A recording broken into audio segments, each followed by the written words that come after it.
Gracias y paz, hermanos. Oh, se ve diferente la iglesia, toda llena. Qué bueno, qué bueno.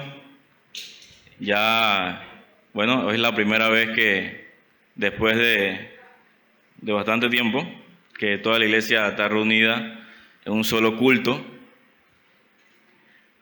Decía el pastor molestando de que Eric abrió la primera vez que nos reunimos después del COVID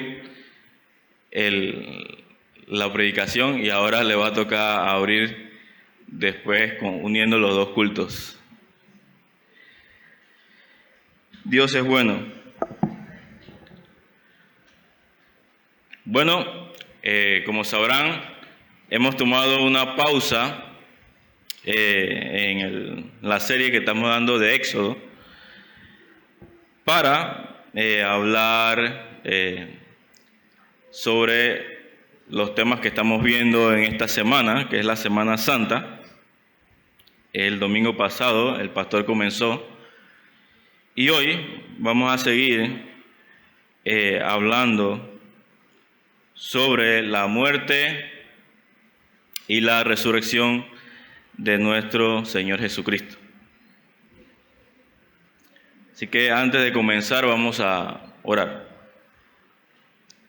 Señor, te damos gracias por este día.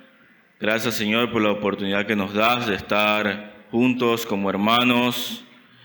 Gracias porque se han abierto las puertas para poder reunirnos en un solo culto y para poder vernos, Señor, todos las caras, saludarnos, edificarnos, Señor, mutuamente.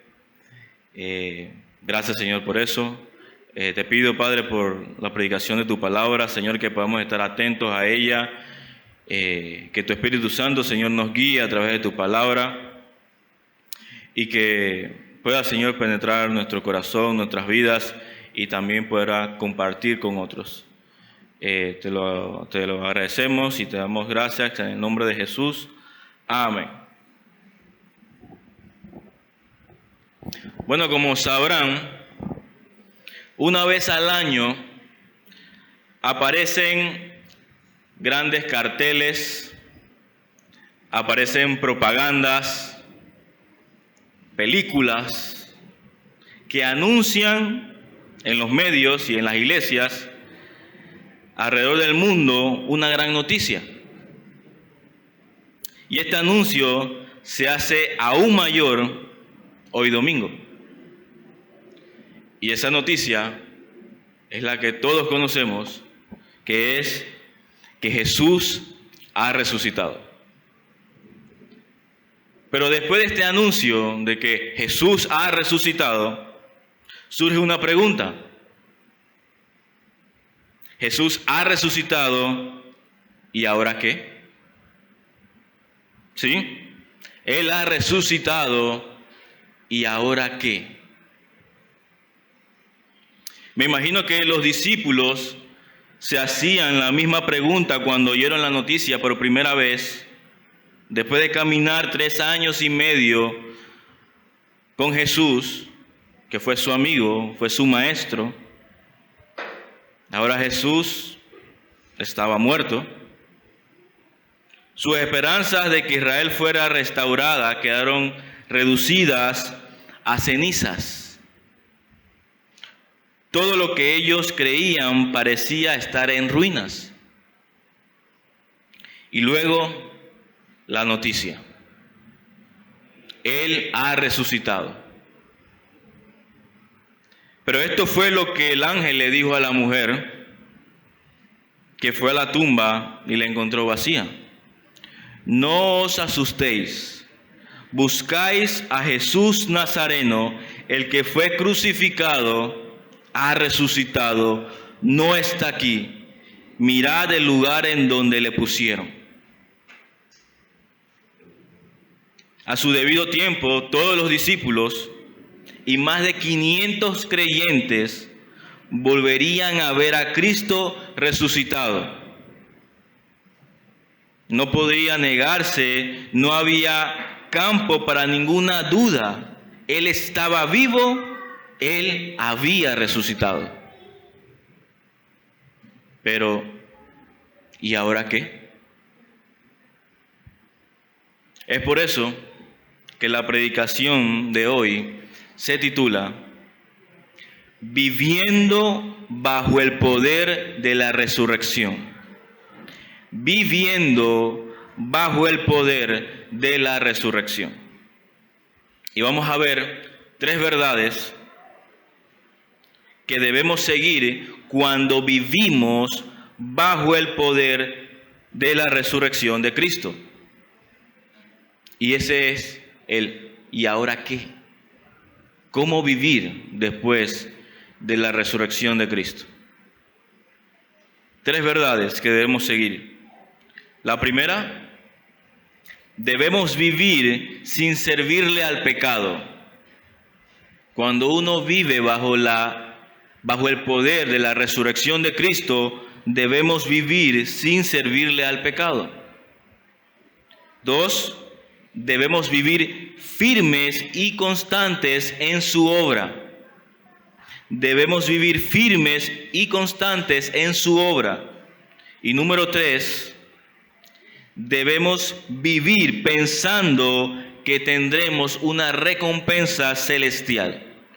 Debemos vivir pensando que tendremos una recompensa celestial. Así que vamos a empezar con la primera verdad. Debemos vivir sin servirle al pecado. Nuestra vida debe ser un reflejo de un Cristo resucitado. Eso es lo primero. Nuestra vida debe ser un reflejo de un Cristo resucitado. Al resucitar Cristo, todo creyente está obligado a dejar de ceder al pecado en su vida. No solo por un compromiso con el Señor, sino porque es una evidencia viva de que hemos creído. Dejar de ceder al pecado es una evidencia viva de que hemos creído. Miren lo que dice Romanos capítulo 6, versículo del 10 al 11. Dice así: porque en cuanto a que Él murió al pecado, están hablando de Jesús. Dice, porque en cuanto a que Él murió al pecado de una vez para siempre. Pero en cuanto Él vive para Dios. Jesús. Así también ustedes, dice, así también ustedes considérense muertos para el pecado, pero vivos para Dios en Cristo Jesús. Así que cuando Pablo está diciendo, así también ustedes considérense muertos para el pecado, pero vivos para Dios en Cristo Jesús, esa frase, en Cristo Jesús, lo dice en virtud de la resurrección de Cristo. Porque Cristo vive, por eso entonces ustedes, así también ustedes, considérense muertos al pecado, pero vivos para Dios. No debemos ceder al pecado. Sigue diciendo ahí mismo en Romanos capítulo 6, versículos 12 y 13, ya después que Pablo dice esto, de que Cristo ha resucitado, que murió y vive para Dios, así también ustedes, dice, por tanto, no reine el pecado en su cuerpo mortal para que ustedes no obedezcan a sus lujurias, ni presenten los miembros de su cuerpo al pecado como instrumentos de iniquidad, sino preséntense ustedes mismos a Dios como vivos de entre los muertos y sus miembros a Dios como instrumentos de justicia.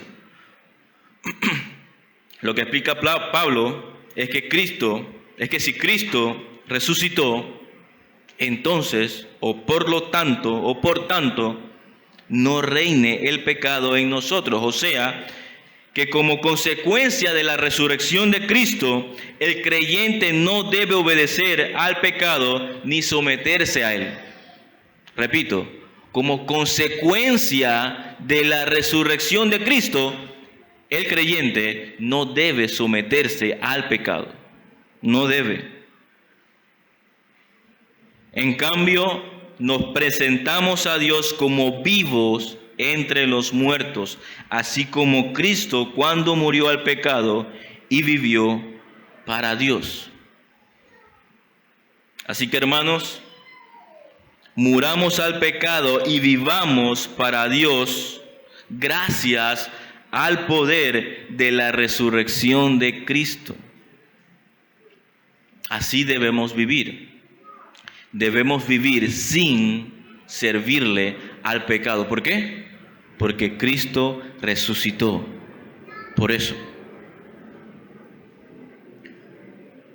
Y como hemos dicho, nuestro Señor Jesús logró en la cruz librarnos del dominio del pecado. Pero también es cierto que como hijos de Dios somos responsables de obedecer y de luchar contra el pecado. ¿Sí? Debemos también nosotros obedecer y luchar contra el pecado.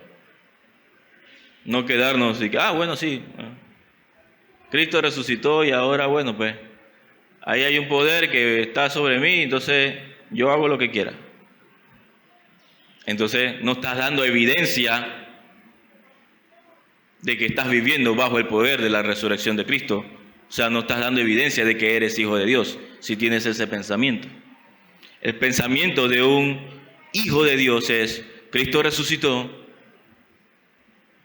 tengo el Espíritu Santo que me da ese poder para no ceder contra el pecado, pero también lucho contra el pecado, obedezco a Dios. Tenemos responsabilidad también. Entramos al segundo punto. Debemos vivir firmes y constantes en su obra. Después de una larga reflexión sobre la resurrección de Cristo en 1 Corintios 15, Pablo concluye en el versículo 58. Todo el capítulo 15 de 1 Corintios, Pablo está desarrollando la muerte y la resurrección de Cristo. Y en el 58, versículo 58, Pablo concluye diciendo, y hay una palabra que vimos en los textos pasados, dice, por tanto. ¿Qué significa ese por tanto? Bueno, después de todo lo dicho, ahora esto es lo que tenemos que hacer. Dice, 1 Corintios 15, 58, por tanto, mis amados hermanos, dice, estén firmes, constantes, abundando siempre en la obra del Señor, sabiendo que su trabajo en el Señor no es en vano. O sea que, puesto que Jesús fue resucitado y todos los que están en Él un día recibirán un cuerpo glorificado como el suyo, tu trabajo no será en vano.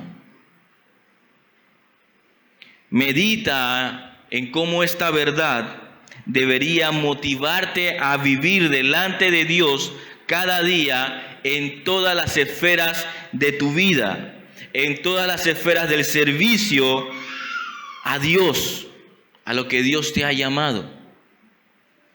Así como Cristo ha resucitado, porque Cristo ha resucitado, por tanto, dice, estén firmes y constantes, abundando siempre en la obra del Señor, sabiendo que su trabajo en el Señor no es en vano. Tu trabajo en el Señor no es en vano. en donde estés. Parte de esa obra, que no será en vana, porque Cristo ha resucitado, es la predicación de la palabra de Dios a otros. Este trabajo que Dios nos ha encomendado, la evangelización, no será en vano, ya que Cristo ha resucitado. Miren lo que dice Lucas 24, versículos 46 al 48, hablando de la resurrección de Cristo y de la predicación de la palabra. Este versículo está justamente después que Cristo resucita y Cristo se le aparece entonces a sus discípulos. Y miren lo que dice: y les dijo, Jesús, ya resucitado, les dice: así está escrito, que el Cristo padecerá y resucitará de entre los muertos al tercer día, y que en su nombre se predicará el arrepentimiento para el perdón de los pecados a todas las naciones, comenzando desde Jerusalén. Ustedes son testigos de estas cosas. Luego de la resurrección de Cristo, dice, su nombre se predicará, en su nombre se predicará el arrepentimiento para perdón de pecados. Y no solo es evangelizar, sino también el servicio en la iglesia, el servicio en el hogar, el servicio en nuestro lugar de trabajo. Hagamos lo que hagamos, que sea con fuerza, con amor, con pasión, siempre recordando que Cristo resucitó. Hermanos, si sientes que estás cargado sirviendo al Señor en la iglesia, tienes muchas cosas y estás abrumado, bueno, piensa en la resurrección. Cristo resucitó. Te sientes abrumada con todo lo que tienes que hacer en el hogar. Que los niños, que la cocina, y que son tremendos, y que están ahí. Y que tienes que lavar, y que tienes que... Bueno, recuerda la resurrección. En ese momento en que estás, Cristo resucitó. Tienes mucho que hacer en tu trabajo y estás agotado. Ya sientes que no das más. Ya. Bueno, no hay nada mejor que saber que nuestro Señor resucitó.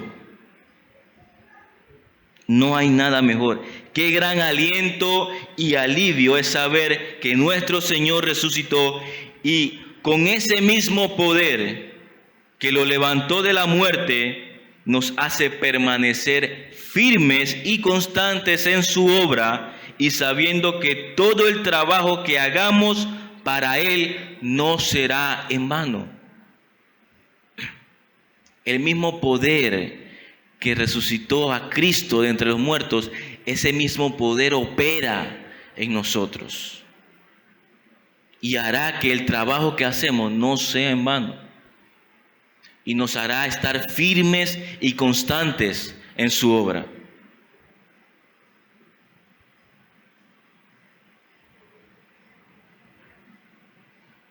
El autor del libro de Hebreos, en el capítulo 12, versículo de 1 al 2, nos da palabras de ánimo, diciendo: corramos con paciencia la carrera que tenemos por delante, o sea, esta vida. Corramos con paciencia la carrera que tenemos por delante, puestos los ojos en Jesús, el autor y consumador de la fe, quien por el gozo puesto delante de él soportó la cruz, despreciando la vergüenza, y se ha sentado a la diestra del trono de Dios. Así que el autor de Hebreos nos dice que en esta vida, lo que estemos haciendo, sirviendo en la obra del Señor, dice, pongamos los ojos en Jesús, en cualquier momento de nuestra vida.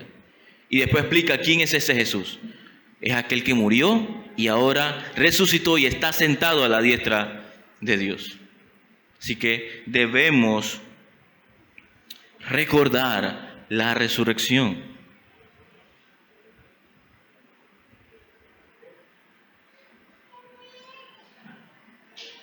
Hebreos 13, del 20 al 21,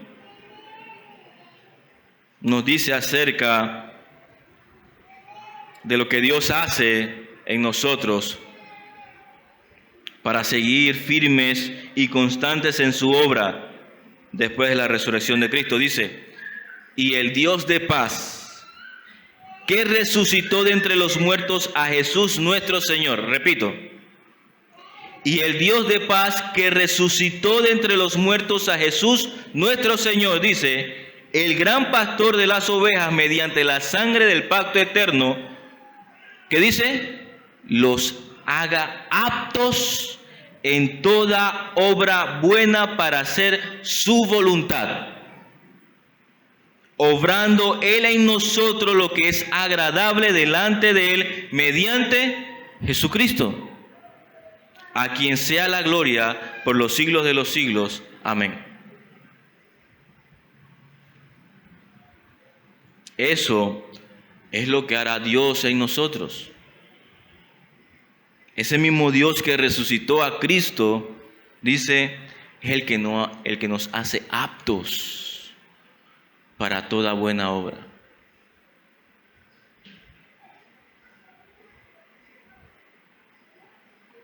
Así que ya hemos visto, debemos vivir sin servirle al pecado cuando vivimos bajo el poder de la resurrección. Y 2, debemos vivir firmes y constantes en su obra cuando vivimos bajo el poder de su resurrección. Ahora, número 3. Dice, debemos pensar que tendremos una recompensa celestial. Debemos pensar que tendremos una recompensa celestial. Pablo nos anima a que cuando pensemos en la resurrección de Cristo, nos enfoquemos en la futura recompensa celestial, que es nuestra meta. Cuando seamos levantados, al igual que Cristo, será un tiempo cuando todas nuestras luchas en la vida serán recompensadas. Pero si Cristo, oigan bien, pero si Cristo no ha resucitado y si no hay resurrección, nuestra fe es ilusoria y todavía estamos en pecado. También todos aquellos que murieron en Cristo estarían perdidos si Cristo no ha resucitado. Y eso es lo que dice Pablo en 1 Corintios 15, del 17 al 19. Miren lo que él dice. Y si Cristo no ha resucitado, la fe de ustedes es falsa. Todavía están en sus pecados. Entonces también los que han dormido en Cristo están perdidos. Si hemos esperado en Cristo para esta vida solamente, somos de todos los hombres lo más digno de lástima, dice. O sea que si Cristo no hubiera resucitado, toda nuestra esperanza hubiera estado en esta vida solamente ya. Esa iba a ser nuestra esperanza. Si Cristo no hubiera resucitado, nuestra esperanza se limitaba en esta vida solamente. Y ya, hasta aquí.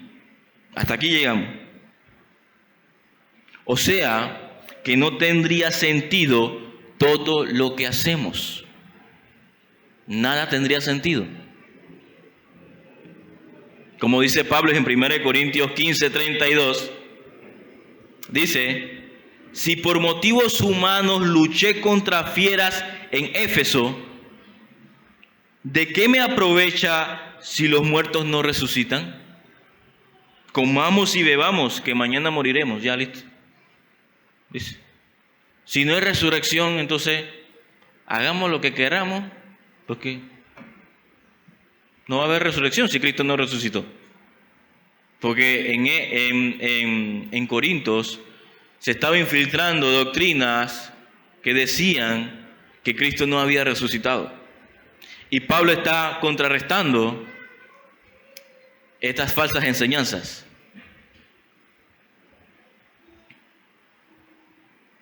Pero como Cristo ha resucitado y nosotros hemos resucitado con Él, podemos esperar una recompensa celestial y fijar nuestra mente en los asuntos del cielo mientras vivimos. Colosenses, capítulo 3, del 1 al 4. Dice, lo hemos escuchado varias veces este versículo, dice: si ustedes pues han resucitado con Cristo, ahí comienza entonces Pablo a hacer su argumento. Si ustedes pues han resucitado con Cristo, busquen las cosas de arriba, donde está Cristo sentado a la diestra de Dios. Pongan la mira en las cosas de arriba, no en las de la tierra. Porque ustedes han muerto y su vida está escondida con Cristo en Dios. Cuando Cristo, que es nuestra vida, sea manifestado, entonces ustedes también serán manifestados con Él en gloria. Lo que nos dice este versículo es que aquellos que están en Cristo han sido resucitados con Él. De modo que su enfoque no debería estar en esta vida. El mundo está pasando, pronto se va a acabar este mundo. Pero eso no es preocupación para el cristiano. Que este mundo se acabe no es preocupación. Para los creyentes, el fin de esta vida significa vivir con Jesús en gloria. Ese es el fin para un cristiano. Que vamos a vivir con Cristo en gloria. Esta seguridad le da libertad al cristiano para vivir para Dios y para la eternidad. Siempre pensando en lo celestial, y que tendremos una recompensa después de morir, que vamos a estar en gloria con nuestro Señor, que resucitó.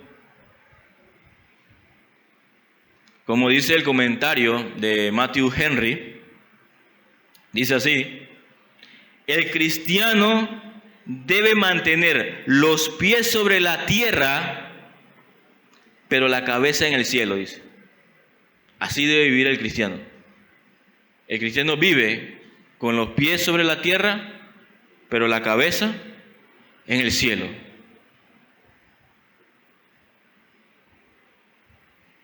Primera de Pedro, capítulo 1, versículo del 3 al 4.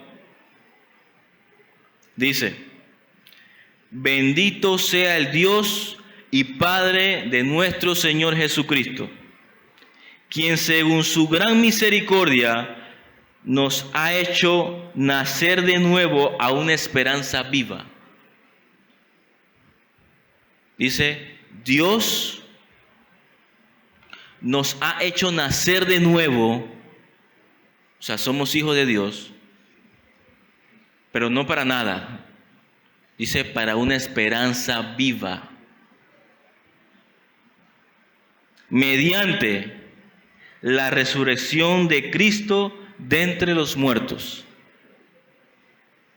Repito, bendito sea el Dios y Padre de nuestro Señor Jesucristo, quien según su gran misericordia nos ha hecho nacer de nuevo a una esperanza viva mediante la resurrección de Jesucristo de entre los muertos. O sea que gracias a que Cristo resucitó, ahora por eso nosotros podemos tener una esperanza viva.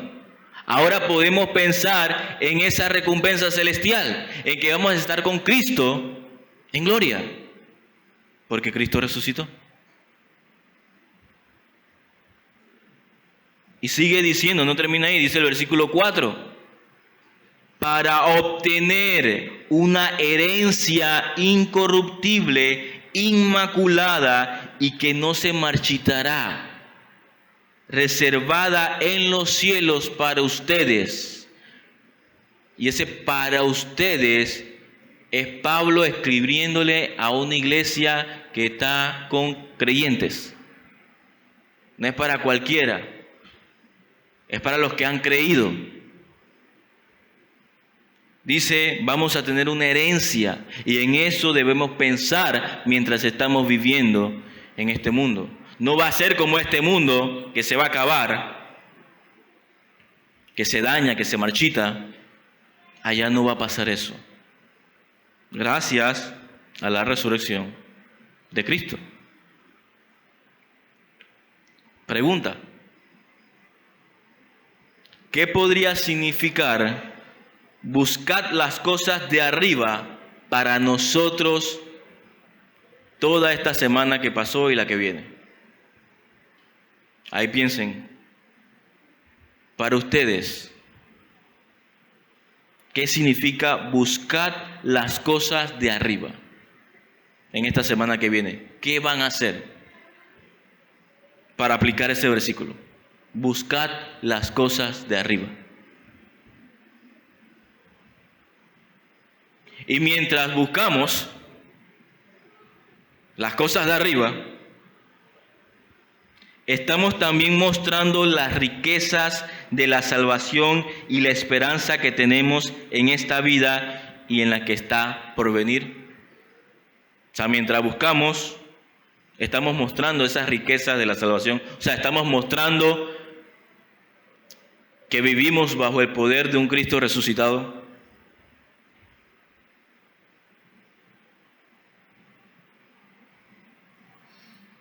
Jesús en varias ocasiones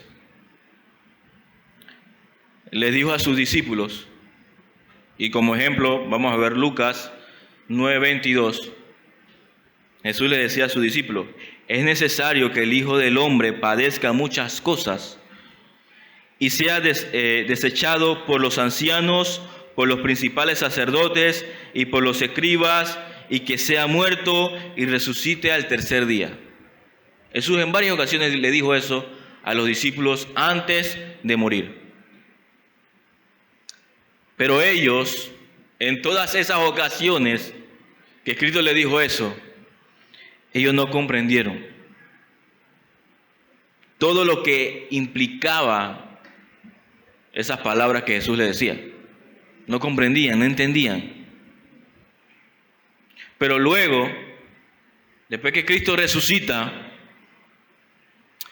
los ojos de ellos son abiertos y ellos logran comprender la magnitud de las palabras de Cristo. Todo lo que implicaba morir, padecer, resucitar, por qué lo tenía que hacer, cómo se hablaba de él en el Antiguo Testamento, cómo estaba todo eso predicho, lo lograron comprender.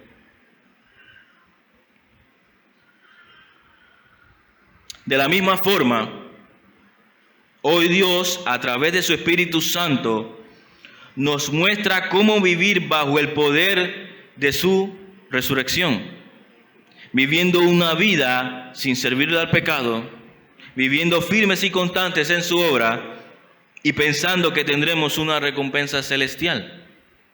Él lo ha revelado en su palabra a nosotros, que tenemos su Espíritu, que somos sus hijos.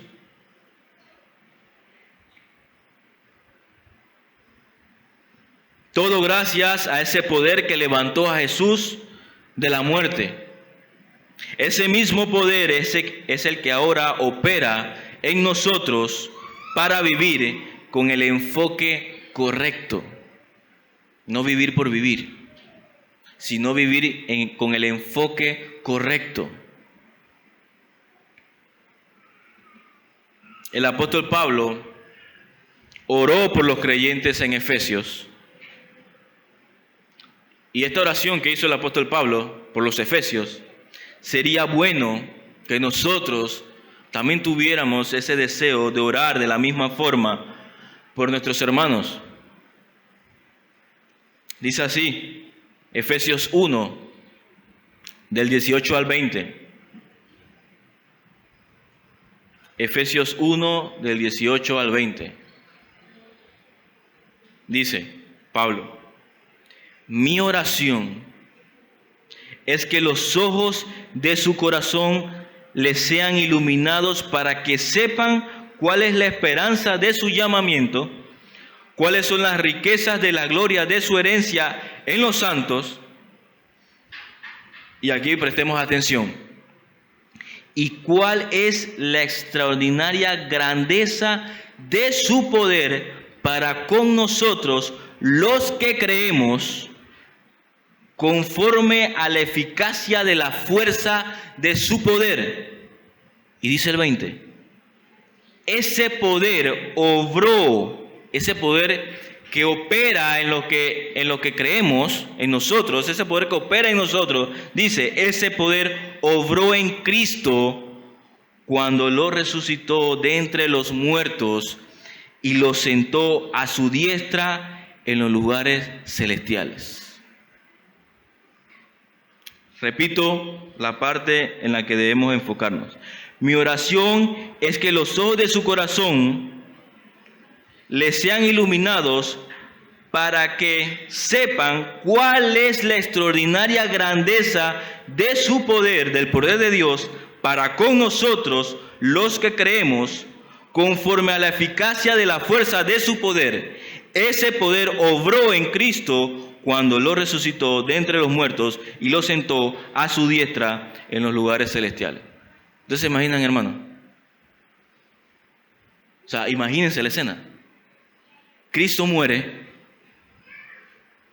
y Dios, que es todopoderoso, usó ese poder para resucitar a su Hijo.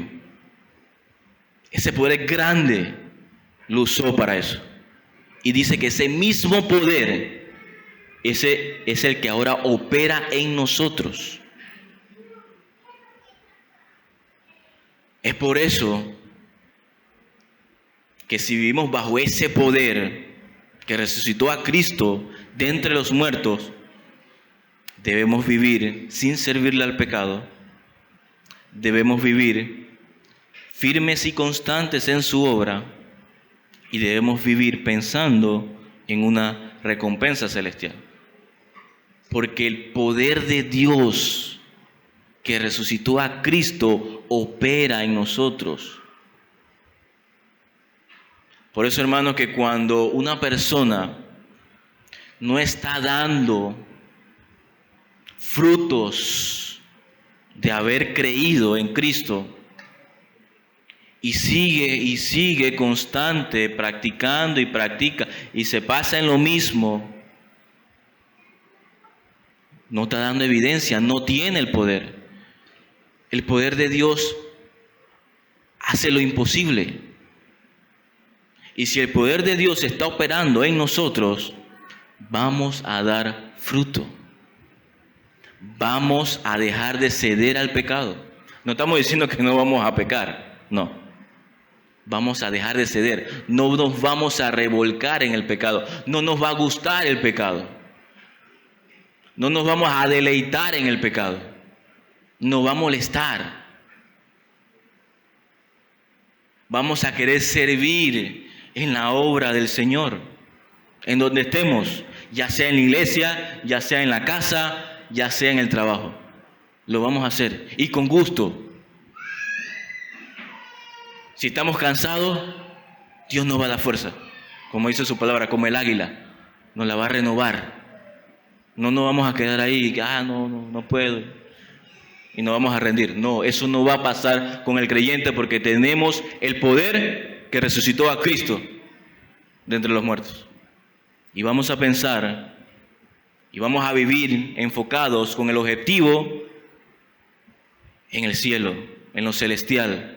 Nuestros pies en la tierra, pero nuestra cabeza en el cielo. Así vamos a vivir después de la resurrección de nuestro Señor Jesucristo. Porque gracias a Él podemos hacer todas esas cosas. Oremos. Señor, te damos gracias, Padre, por tu palabra. Gracias, Señor, porque un día, Señor, tú viniste a la tierra. Sufriste, Señor, por nosotros. Fuiste golpeado, fuiste maltratado.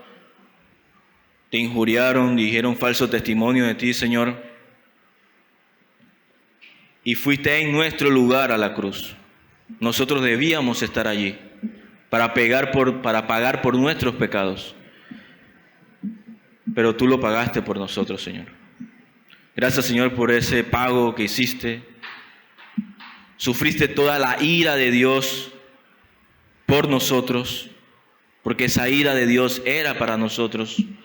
Pero tú fuiste nuestro sustituto perfecto. Fuiste ese cordero